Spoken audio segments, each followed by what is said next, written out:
Imagine this. You've done everything right. You've checked every box, followed every rule. Your job pays well enough. Your home is clean, safe, maybe even beautiful. You eat 3 meals a day, sometimes 4 when life's good. You scroll past endless ads that promise happiness and realize quietly that you've already bought most of it. The smart devices, the ergonomic chair, the mindfulness app, the overpriced coffee with oat milk and just a dash of joy. You have what you need, maybe even more than that. So why does it feel like something is missing? It doesn't happen all at once. It's not a scream, it's a whisper, a hum in the background of everything you do.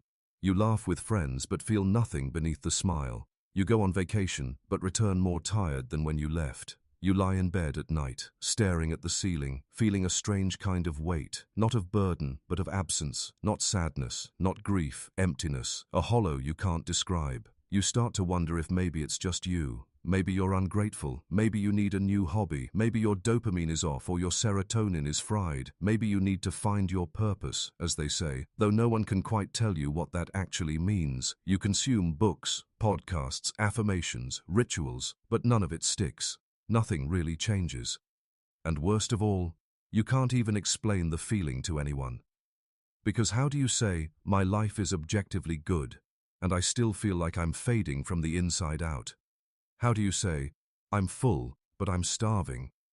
We were told that if we followed the path, if we avoided the dark alleys of life, trauma, poverty, loneliness, we'd be safe, we'd be whole, we'd be content, and yet here you are, standing in the light, and all you feel is the cold. Why is it that even when life is good, you still feel like something is deeply wrong? It's a question that drives us with quiet terror, because if happiness isn't guaranteed by success, by love, by security, then what is it guaranteed by? Is it guaranteed at all, or are we chasing something that doesn't exist? You try to distract yourself. You watch others online and think, maybe if I had that life. But deep down, you know they're probably faking it too. The smiles, the adventures, the endless content of joy. It all feels like smoke and mirrors. And sometimes, just sometimes, you catch a glimpse of it in other people's eyes. The coworker who hesitates before saying she's doing great. The friend who jokes about feeling numb but can't quite laugh. The stranger in the coffee shop staring blankly out the window. Something flickers, a shared silence, a recognition. Like you both know that something is off, that something has been off for a long time, but no one has the words or maybe the courage to say it aloud. Could it be that we were raised on the wrong story? That the version of life we were promised, this shiny, curated, efficient world, forgot to account for the soul? Or maybe the question goes even deeper than that. Maybe you're not empty because something is missing. Maybe you're empty because something false is present, a lie, a mask, a structure built on sand. And now that everything's quiet, now that survival isn't taking up all your energy, you can feel it. The lie, the emptiness it feeds, the truth trying to surface. So what do you do? Do you keep pretending like everyone else seems to be doing? Do you push it down, numb it with novelty, with food, with goals and progress and praise? Do you tell yourself you're just tired and it'll pass? Or do you listen? Do you follow the hollowness, not to escape it, but to understand it? Because here's the terrifying possibility. What if the emptiness isn't a malfunction, but a message? What if the ache inside you is the most honest thing you've felt in years? And what if, buried in that feeling you can't explain, is the key to everything you've been missing? The question isn't why you feel empty when life is hard. The real question is why you feel empty when life is good. And that question, if you're brave enough to explore it, might just unravel everything. Let's begin. The emptiness isn't random. It didn't fall into your life like a lightning bolt from nowhere. It's been woven into the very fabric of how you were taught to live. You were born into a world that rewarded performance, not presence. From a young age, you were measured, labeled, compared. Gold stars for being agreeable, praise for being productive, smiles for being polite, even when your soul screamed otherwise. You were taught to chase approval, not truth. But approval is external. It doesn't nourish, it sedates. Carl Jung once wrote, "People will do anything, no matter how absurd, to avoid facing their own soul." And modern life is structured to help you do just that. The moment discomfort arises, there's something to scroll, something to consume, something to buy, something to do. The problem is not just psychological, it is existential, because emptiness isn't the absence of something. Emptiness is the presence of disconnection. Disconnection from self, from meaning, from the mysterious inner force that used to whisper in childhood, when you played alone for hours, completely absorbed in something no one else saw value in. That voice? It wasn't gone, it was buried, under achievement, under obligation, under noise. Viktor Frankl, the Holocaust survivor and psychiatrist, once argued that human beings can endure almost any suffering if they find meaning in it. But the inverse is also true. Even in comfort, luxury, or peace, a human without meaning will slowly unravel. Modern life has mastered comfort, but it has lost meaning. Our culture doesn't speak in the language of soul, it speaks in metrics, likes, followers, grades, salaries, status update. The things you can measure, count, rank, package into identity. You've been taught that if you can optimize your productivity, streamline your routines, and improve your body and habits, you will become whole. But you are not a machine. You were never meant to be optimized. You were meant to be alive. Yet being alive requires depth, stillness, space for the unknown, and that's where the tension begins. Because our world is allergic to the unknown, everything must be solved, explained, managed, and controlled. You've been conditioned to believe that if you don't know who you are failing. That if you don't have 5-year plans and bulletproof confidence, you are behind. That uncertainty is weakness. That doubt is danger. But the soul lives in uncertainty. The deepest parts of who you are emerge only in silence, in stillness, in mystery. And when every second of your life is filled with stimulation, distraction, and surface-level engagement, the depth has no space to emerge. Nietzsche once said, "He who has a why to live can bear almost any how," but we've replaced our why with endless how-tos. How to get rich, how to stay fit, how to be more confident, how to win at life, but no one asks why we're playing this game to begin with. Here lies the hidden paradox. You are trying to fix a spiritual problem with practical solutions. You feel empty, not because something is broken, but because something essential has been neglected, starved, left to wither in a world that doesn't even have a name for it. Arthur Schopenhauer believed that suffering is not an accident in life, but a fundamental aspect of it, born from the insatiable desires of the human will.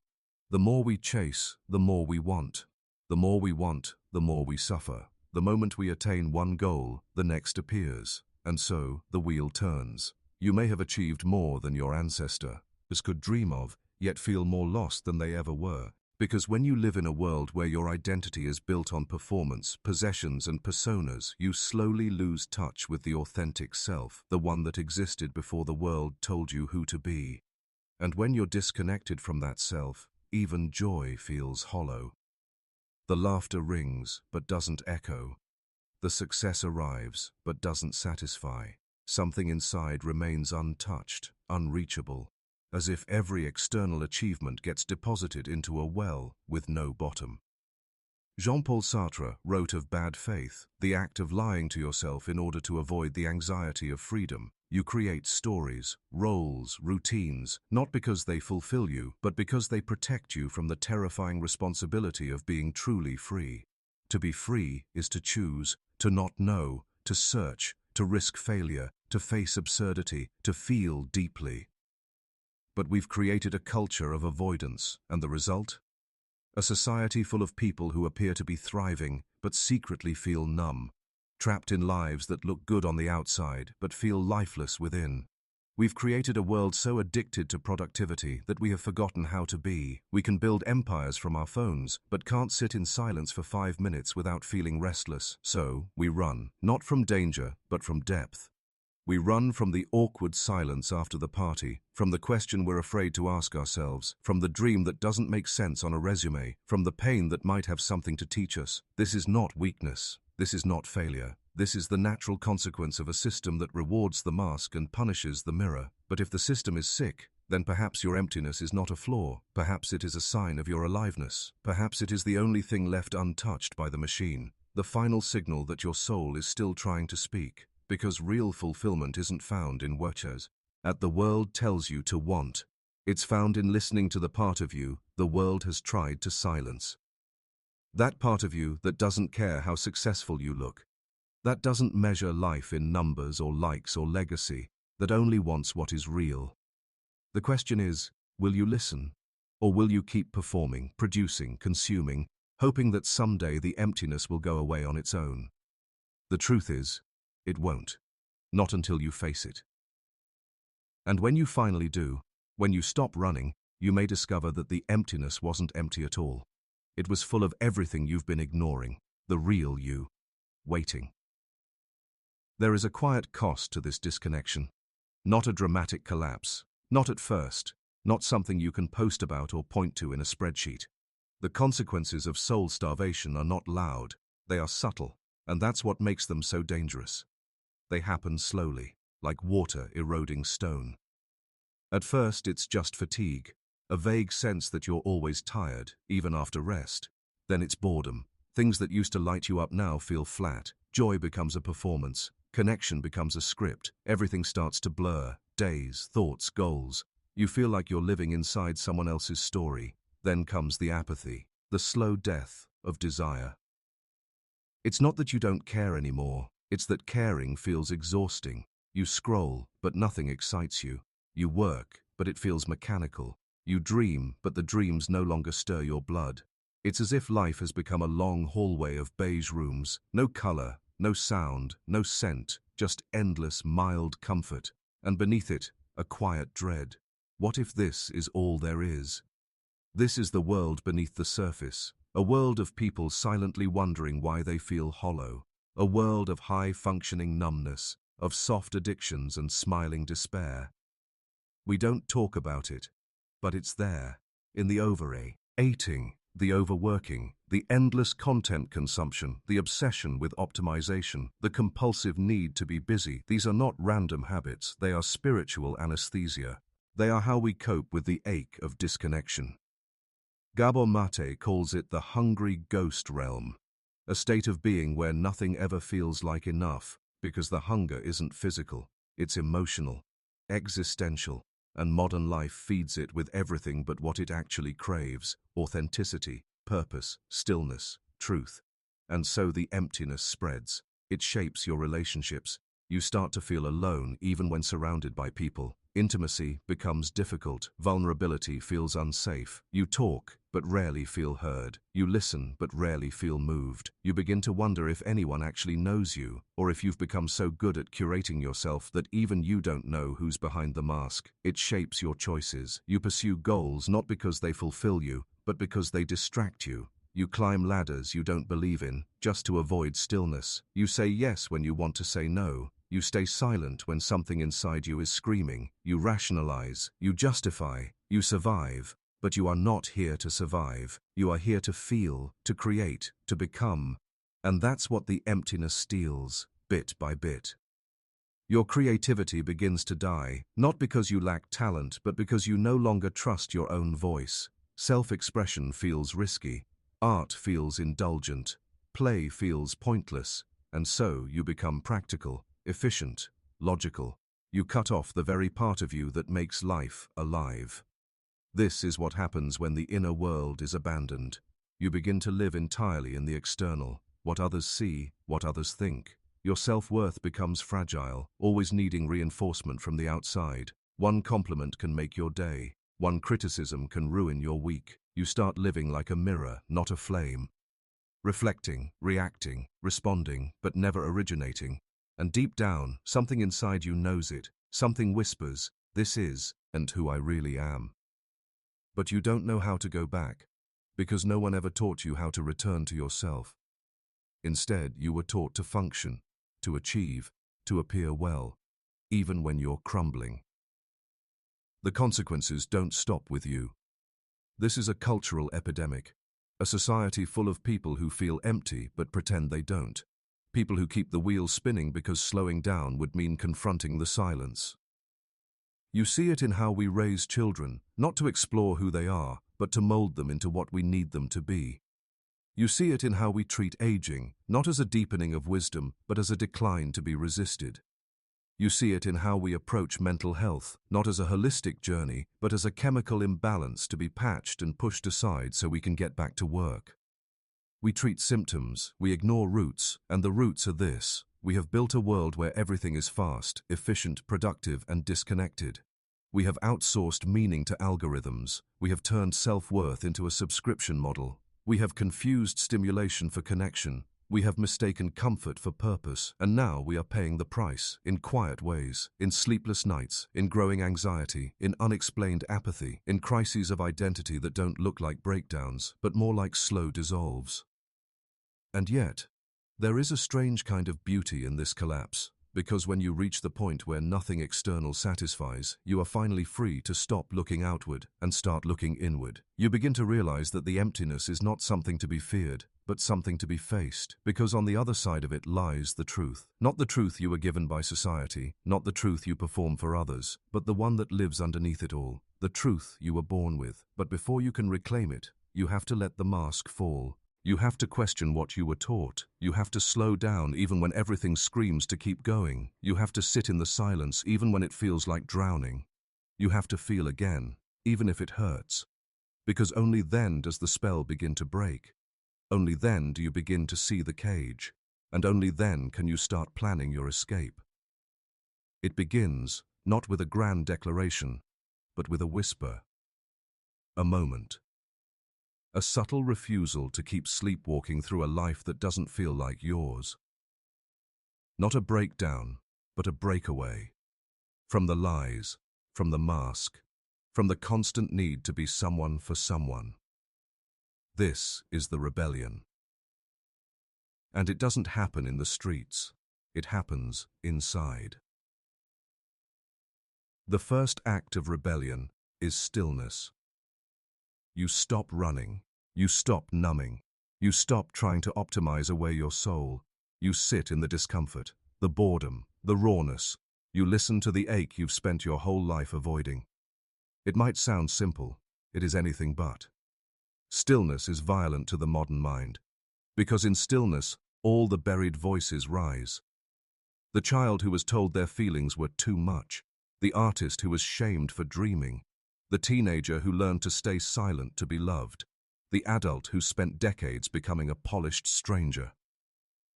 In the stillness, they all come forward. And at first you want to send them away. You want to get back to the checklist, the grind, the comfort. But something inside you, ancient and wild, knows that these voices are not your enemies. They are your lost self, asking to be remembered. Carl Jung called this the shadow, the parts of ourselves we repress because they were deemed unacceptable, not just rage and shame, but also our passion, our intuition, our depth. We bury the gold alongside the wounds.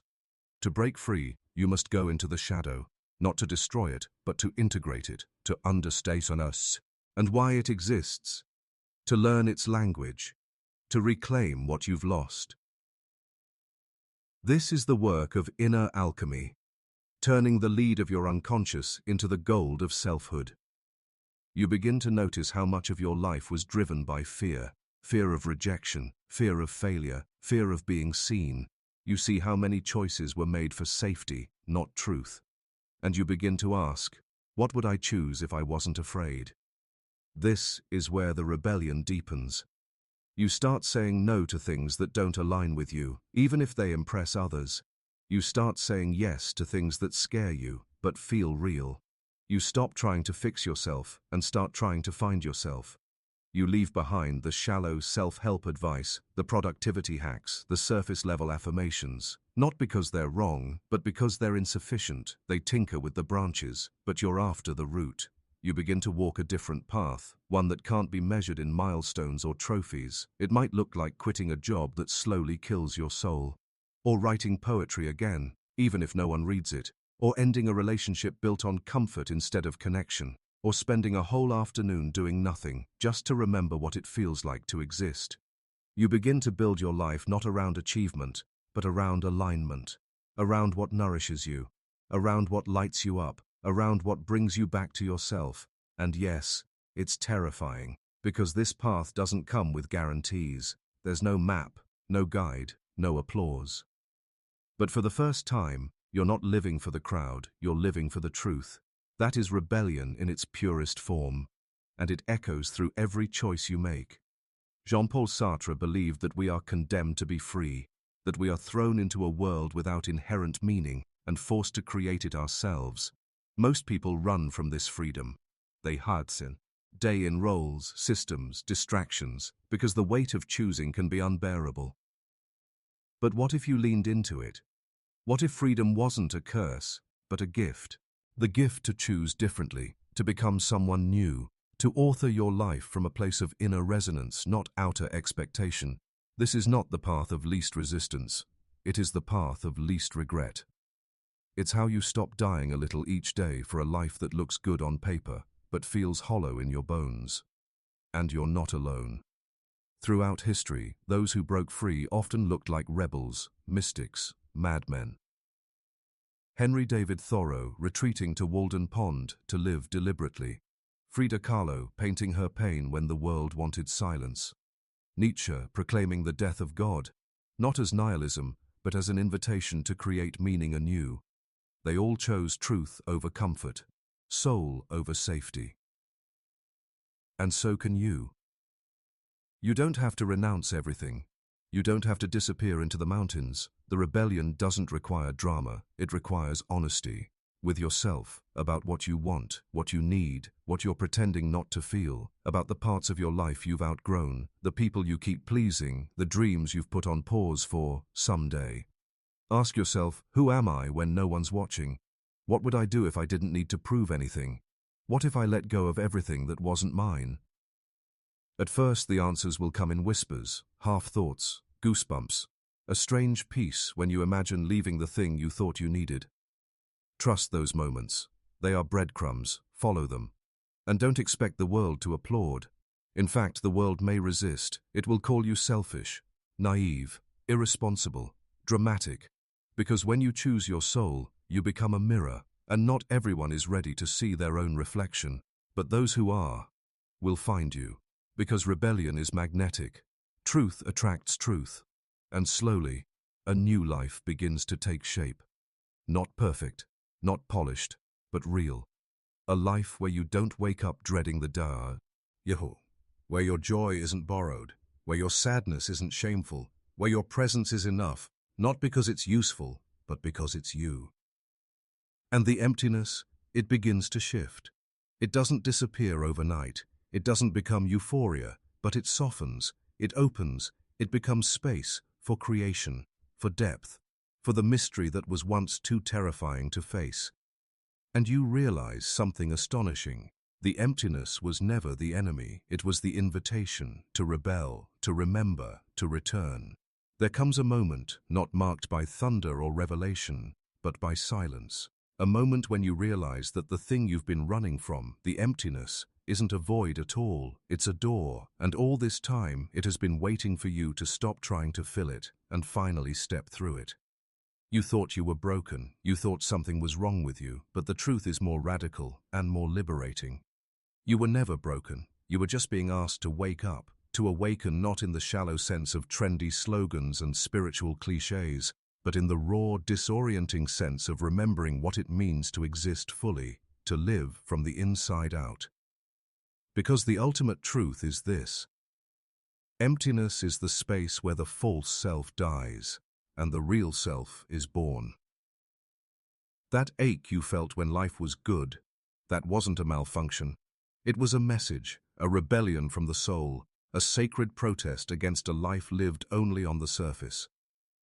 In the words of the mystic Meister Eckhart, there is nothing so much like God in all the universe as silence. And it is in the silence of that emptiness where the divine in you begins to speak. What does it say? It doesn't offer instructions. It offers something deeper. Presence. Presence with what is, with who you are, with what you feel, without needing to justify or monetize or explain it. And in that presence, you begin to remember. You remember the moments when time stopped, when you laughed so deeply it echoed in your bones, when you wept without shame, when you created something not for success, but because you had to. because it was your truth trying to take shape. Those moments weren't distractions from life, they were life. And you remember too the parts of you left behind, the versions of yourself that didn't fit the mold, that couldn't be monetized, that didn't know how to play the game. You thought they were weaknesses, but they were your compass. And now you begin to follow them home. Because here's the revelation that shifts everything. You were never meant to be fulfilled by the world's version of success. You were meant to live in a way that honors your soul, to move slowly when the world demands speed, to feel deeply when others stay numb, to create without knowing where it leads, to love without transaction, to exist without needing permission. This is not a fantasy. It is your inheritance, but you must choose it. And choosing it means letting go of the idea that there is something to achieve that will finally make you whole. You are already whole. Beneath the noise, beneath the stories, beneath the performance. You are not a product. You are not a project. You are not a personal brand. You are a soul, unrepeatable, vast, mysterious. And the final, most powerful realization is this: the emptiness you feared is the space where your soul can finally breathe. It is not a problem to be solved. It is a teacher to be met. And when you stop trying to escape it, when you dare to sit in it, breathe in it, listen to it, it transforms. It becomes sacred space, a womb, a fire, a clearing in the forest where something ancient begins to grow, something not based on fear, not built on shame, not dependent on applause, something real. Call it truth, call it presence, call it God. It doesn't need a name. You'll know it when you feel it. You'll feel it in the quiet joy of a morning with no agenda, in the strange beauty of doing something you're terrible at, but love, in the courage it takes to cry in front of someone you trust, in the weightlessness of saying no and meaning it, in the peace that comes not from solving your life, but from living it honestly. And one day, without warning, you'll realize something else. You no longer feel empty, not because you finally made it, not because you earned enlightenment, but because you stopped abandoning yourself. You stopped betraying your inner world to maintain an outer image. And in that return, quiet, gradual, sacred, you find a fullness the world can't give and can't take away.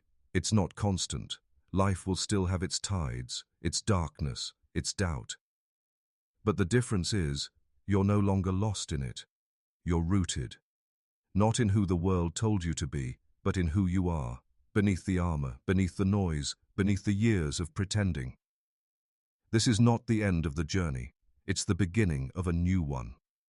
A life where you don't have to chase meaning because you embody it, where you don't have to search for purpose because you are living it, where you don't have to fear emptiness because you've made peace with it. You are no longer performing, you are becoming. And in that becoming, everything changes, not because life becomes easier, but because you become truer, and truth, once tasted, cannot be forgotten. So if you ever feel empty again, and you will from time to time, don't panic, don't fill it, don't run. Pause, breathe, listen, because maybe, just maybe, that emptiness is not the end of the road, it is the beginning of your real life. And that is the most beautiful, terrifying, liberating truth of all.